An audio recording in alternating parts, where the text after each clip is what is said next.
नमस्कार साथियों, आप सभी का हार्दिक स्वागत और अभिनंदन। इंडियन इकोनॉमिक्स की इस क्लास में आज पाठ 17 का हम अध्ययन करेंगे।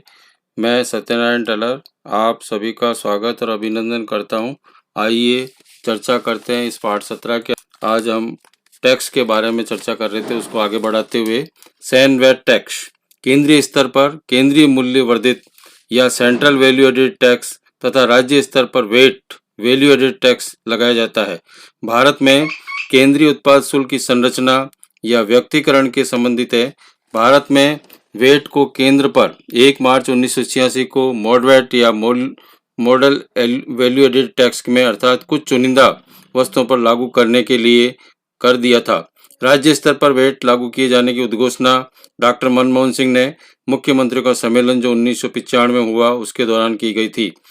वेट लागू करने का प्रथम राज्य हरियाणा था उस समय। Goods and service tax GST ये एक प्रत्यक्ष कर है जिसकी विशेषताएं हैं। ये केंद्रीय जीएसटी स्तर पर या राज्य स्तर पर जीएसटी को 2 स्तरों पर लागू किया गया है। पूरे देश में एक ही रेट पर टैक्स लगेगा। Service tax, sale tax, stamp शुल्क, उत्पादन शुल्क ये जीएसटी में सबको विलय कर दिया गया है। कर का भार निर्माण एवं सेवाएं दोनों पर समान रूप से वितरित होगी। इसका अध्ययन हम निश्चित रूप से कर रहे हैं। सबसे पहले हमारा आता है जीएसटी, वस्तु एवं सेवा कर के रूप में एक विधेयक जो goods and service tax bill या जीएसटी लाया गया और ये बहुचर्चित विधेयक था जिसे भारत सरकार द्वारा 1 अप्रैल 2017 को पूरे देश में समान रूप से मूल्य वर्धित कर लगाने का प्रस्ताव था। इस कर को वस्तु एवं सेवा कर या जीएसटी कर के रूप में कहा जाता है। ये एक अप्रत्यक्ष कर होगा जो पूरे देश में सारे निर्मित उत्पादों और सेवाओं के विक्रय और उपभोग पर लागू होगा। 3 अगस्त 2016 से राज्यसभा में इस बिल को पारित कर दिया गया। राष्ट्रपति प्रणब मुखर्जी जो थे उन्होंने 8 सितंबर 2016 को संविधान के 122वें संशोधन विधेयक के रूप में जीएसटी को विधेयक बिल 2014 को मंजूरी प्रदान कर दी गई थी। जीएसटी 12 सितंबर 2016 को क्रियान्वित किया गया।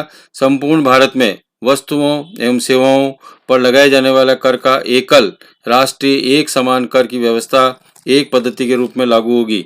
जीएसटी को लागू करने के बाद central excise duty, service tax, additional custom duty ये सारी पृष्ठ के रूप में होगी। ये जीएसटी लागू होने के बाद वस्तुओं एवं सेवाओं पर केवल 3 तरह की टैक्स वसूले जाएंगे। सबसे पहले जीएसटी, सीजीएसटी यानी सेंट्रल जीएसटी या जो केंद्र सरकार द्वारा वसूल किया जाएगा। एसजीसीटी ये स्टेट गवर्नमेंट हमारा उसको वसूल करेगी, राज्य सरकार द्वारा करारोपण होगा। आईसीएसटी यदि कोई कारोबार अगर 2 राज्यों के बीच हो रहा है तो इंटीग्रेटेड टैक्स के रूप में जीएसटी वसूल किया जाएगा जिसे केंद्र सरकार वसूल करेगी और उस दोनों राज्यों को समान रूप से अनुपातों में बांटा जाएगा, ये विभक्त किया जाएगा। प्रधानमंत्री वर्तमान में जो नरेंद्र भाई मोदी की अध्यक्षता में कैबिनेट ने जीएसटी परिषद का गठन किया और सचिवालय का निर्माण की मंजूरी भी प्रदान कर दी गई। संविधान के अनुच्छेद 279A में इसमें संशोधन के साथ जीएसटी परिषद का गठन किया गया।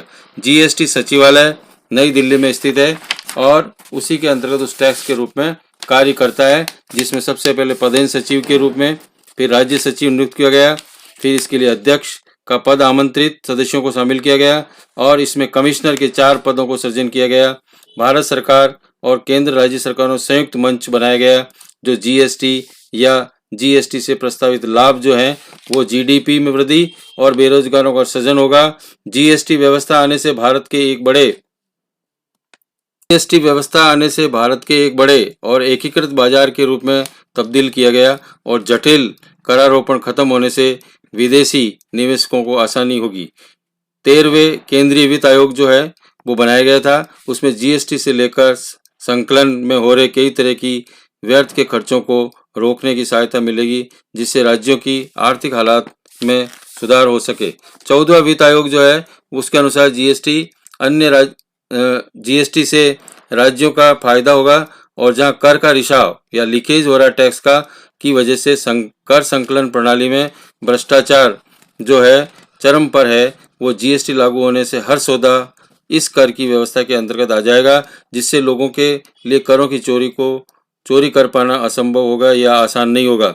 इसलिए जीएसटी को काले धन के रूप में निपटने के लिए भी मजबूत तरह से हथियार के तौर पर देखा जा रहा है। कराघात या करापात, impact and tax and incident tax, कर का प्रारंभिक मौद्रिक भार वहन करना कराघात कहलाता है और कर का अंतिम रूप से मौद्रिक भार करना करापात कहलाता है। कराघात को कराधान और करापात को कर भार भी कहते हैं। कराघात या कराधान का तात्पर्य अस्थायी भार वाहक करने के रूप में, जबकि करापात से आशय कर का स्थायी रूप से वास्तव में कर भार वहन करने से ही होता है। जीएसटी लागू होने के बाद सेंट्रल एक्साइज ड्यूटी जो लागू की जा रही है, उसमें भी उसका परिवर्तन करने के लिए हरित क्रांति ग्रीन टैक्स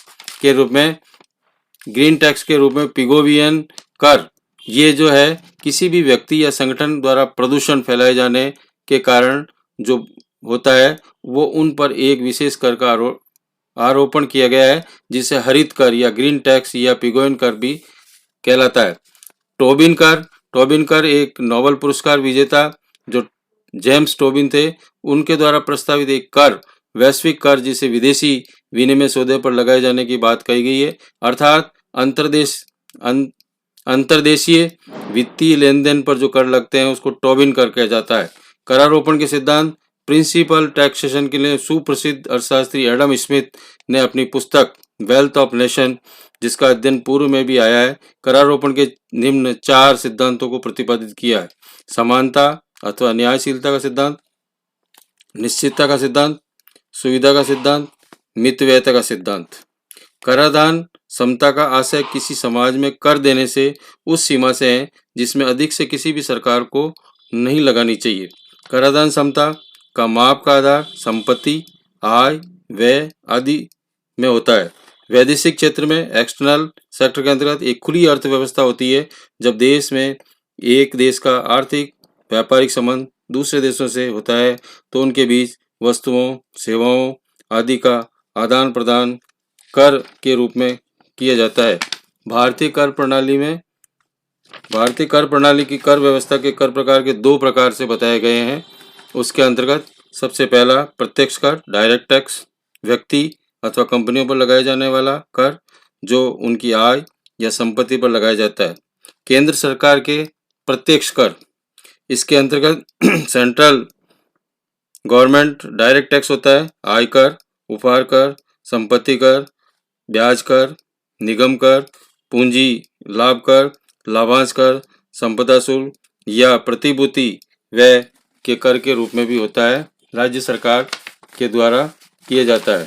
इसके लिए हमारा जो है राज्य सरकार के प्रत्यक्ष करों की जो व्यवस्था है वो किस पर होती है।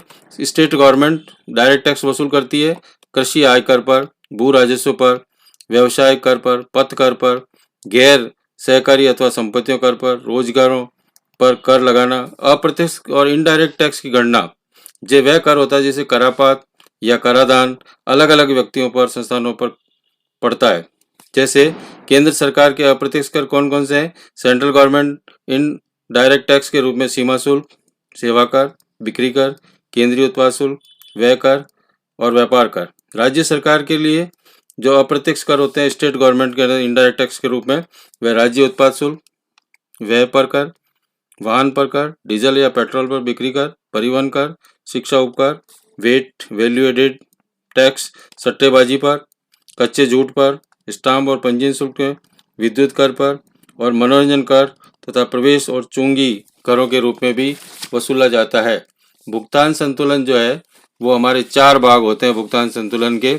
सबसे पहला चालू खाता करंट अकाउंट, पूंजी खाता कैपिटल अकाउंट, अशुद्धियां तथा भूलें एरर्स जो हो गई है उसमें, और विनिमय कोष में परिवर्तन। चालू खाता हमारा जो है वो करंट अकाउंट के रूप में दृश्य वस्तुएं यानी विजिबल आइटम्स जितने भी हैं उनमें भौतिक पदार्थ हैं, कच्चा माल, अर्धनिर्मित अथवा निर्मित माल के रूप में आयात और निर्यात जिन भी बंदरगाहों पर लेखांकित कर लिया जाता है वो विधि व्यापार की दृश्य मदें प्रत्यक्ष मदें कहलाती है। अब दृश्य मदें इनविजिबल आइटम, ये मदें ऐसी सेवाओं में होती है जिनमें बंदरगाहों पर लेखांकित नहीं किया जाता है, इन्हें प्रत्यक्ष व्यापार की मदें कहा जाता है।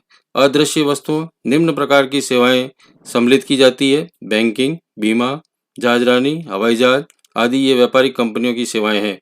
विशेषज्ञों की सेवाएं जैसे चिकित्सकों, इंजीनियरों आदि की है। पर्यटक, विद्यार्थियों, सरकारी कर्मचारियों द्वारा उपभोग की वस्तु सेवाएं, ब्याज, लाभ, लाभांश, इन्हें निवेश कर आप भी कहते हैं। एक पक्षी सौदा, इसके अंतर्गत उपहार जो है दान, पुनः वापस न मिलने वाले भुगतान या प्राप्तियों को दिखाया जाता है। पूंजी खाता, कैपिटल अकाउंट, पूंजी खाता के अंतर्गत निजी, सरकारी, विदेशी निवेश, निजी और सरकारी वाणिज्यिक ऋणों, विदेशी सहायता, निजी एवं सरकारी बैंकिंग पूंजी, अंतर्राष्ट्रीय मुद्रा कोष एवं अन्य अंतर्राष्ट्रीय संख्याओं में आगम और निर्गम को सम्मिलित किया जाता है।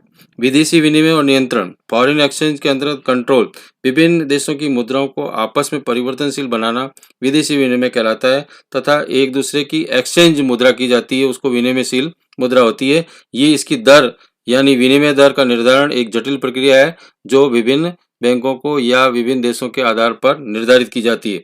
मुद्रा या अन्य देश की मुद्रा में परिवर्तनशील होती है। प्रोफेसर काउतर के शब्दों में विनिमय दर एक देश की मुद्रा इकाई के बदले में दूसरे देश की मुद्रा को कितनी इकाई बदले में चुकाया जाए या भुगतान किया जाए, कितनी मुद्रा इकाई मिलेगी, यही उसकी माप का एक साधन बताया गया है और ये विनिमय कहलाता है। प्रोफेसर हेंस के अनुसार विनिमय दर एक चलन की मुद्रा की दूसरी चलन की मुद्रा के रूप में व्यक्त की गई कीमत बताई जाती है। शेयर्स के अनुसार चलन मुद्राओं के परस्पर मूल ही विदेशी विनिमय कहलाता है। एस्चर के अनुसार देश की एक मुद्राओं के मूल्य में दूसरे देश की मुद्राओं को व्यक्त करना ही विनिमय दर कहलाता है। विदेशी विनिमय दर की मोटे तौर पर दो प्रणालियों को प्रयोग किया गया है।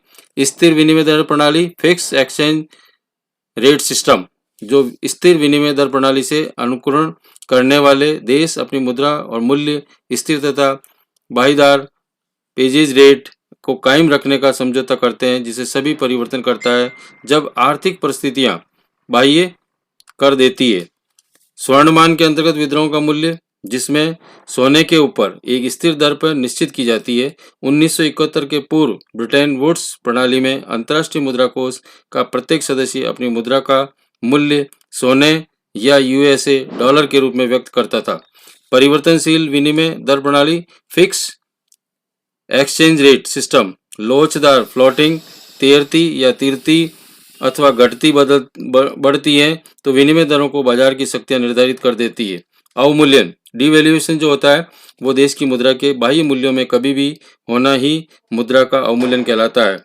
फॉर एग्जाम्पल, $1 का मूल्य बराबर 60 रुपये, अब डॉलर का 70 रुपये और ये में घटोतरी बढ़ोतरी होती रहती है। वर्तमान में $1 का मूल्य 73 रुपये 60 पैसे अर्थात ये रुपये का अवमूल्यन कहलाता है। जब अवमूल्यन किया जाता है तो देश की मुद्रा के बाह्य मुद्रा में अन्य देश की मुद्रा की अपेक्षा कमी हो जाती है और विदेशी मुद्राओं के मूल्य में वृद्धि हो जाती है। इसके परिणाम स्वरूप देश के आयातों को घरेलू कीमत बढ़ जाती है और निर्यातों को विदेशी कीमत गिर जाती है। इससे देश की वस्तुएं विदेशों में सस्ती हो जाती है। लेकिन अवमूल्यन में सफलता के लिए निर्यातकों को पर्याप्त पूर्ति होना, आंतरिक दर को स्थिर रखना, प्रतियोगी देशों द्वारा अवमूल्यन का न किया जाना, लोगों में निर्यात की वस्तुओं के लिए त्याग की भावना जैसी बातें भी सम्मिलित की गई है। 1949 में, 1966 में, 1991 में, 1976 में भारत सरकार ने सम मूल्य पर विनिमय दर निर्धारित करने के लिए स्थिर विनिमय दर प्रणाली को परित्याग कर परिवर्तनशील विनिमय दर प्रणाली को अपनाया गया, जिसके तहत आरबीआई या रिजर्व बैंक ऑफ इंडिया के निर्देश दिए गए रुपए की विनिमय दर प्रमुख रूप से अंतर्राष्ट्रीय करेंसियों के समूह बास्केट ऑफ करेंसी के आधार पर तय करते हैं। बास्केट ऑफ करेंसी में 6 मुद्राएं को शामिल किया गया है। यूएसए का डॉलर, ब्रिटेन का पाउंड, जापान का येन, यूरोप का यूरो, चीन का युआन, हांगकांग का डॉलर।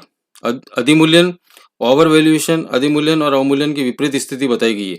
अधिमूल्यन के लिए मुद्रा में बाह्य मूल्यों को अधिक कर दिया जाता है। विदेशी विनिमय कर प्रणाली फेरा के अंतर्गत foreign exchange of regulation act स्वतंत्रता के बाद भारत में इसको विनिमय प्रणाली को लागू स्थायी रूप से किया गया था। बैंकों की अनुमति से इसमें विदेशी मुद्रा कर सकते हैं। इसका वीडियो का हम यहीं समापन करते हैं। Thank you for this video.